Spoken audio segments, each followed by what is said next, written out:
speaking of slow motion or having to slow motion that fight, that co-main event was a quick finish. It lasted, I think, 42 seconds or something like that. I'm speaking from recollection, so I might be wrong.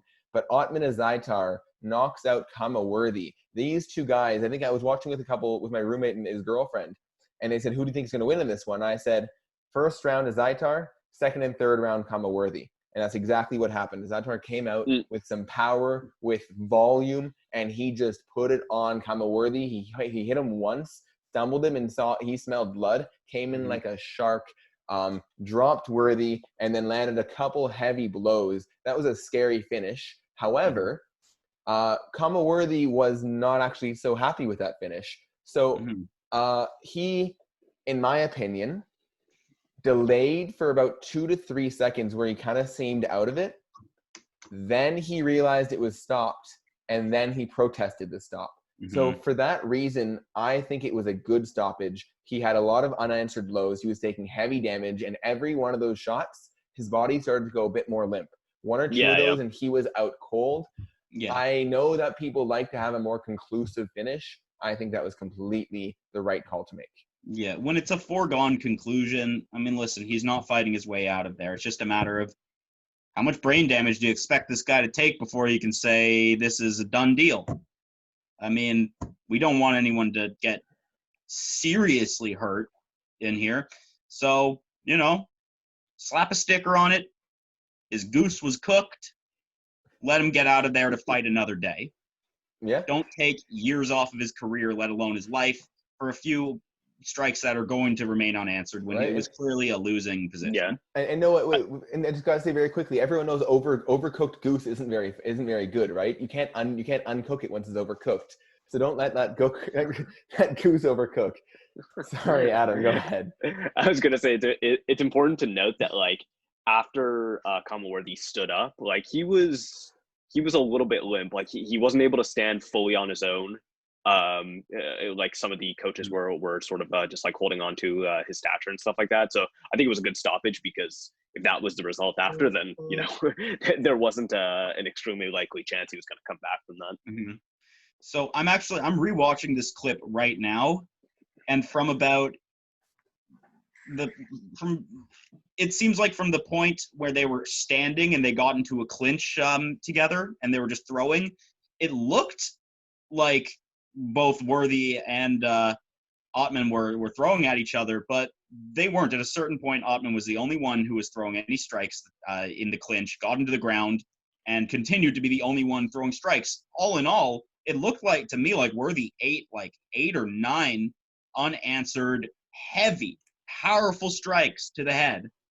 And not only unanswered, it's over. Not only were they not answered, they weren't even attempting to be answered, right? Sometimes you see a guy getting hit 10 times in a row and he keeps swinging and missing. But in this case, he was just covering up. He was defensive. Yeah. He wasn't attacking at all. I think it was over. I think it was a good stoppage. But Ottman Azaitar is still undefeated. I think he's 13-0 now. Oh yeah. Is that correct? I think he was 11-0 going into that. I think he's 12-0 now. No, he's 13-0. I just checked. Oh, okay. Yeah, he is 13. He's 13-0. What are we looking at rankings? So we're looking at the lightweight rankings. So this is a tough division, right? Lightweight is potentially, I would say, the best division in the world. So neither of these guys were ranked coming in. But I mean, Azaitar, what's his recent record?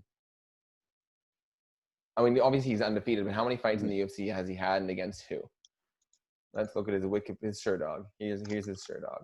So he beat Khama Worthy. He beat Teemu Packalén. So he only actually has 2 fights in the UFC now. He's won them both, but he only has 2 fights. So I say you give him 1 or 2 more fights before you give him a ranked opponent.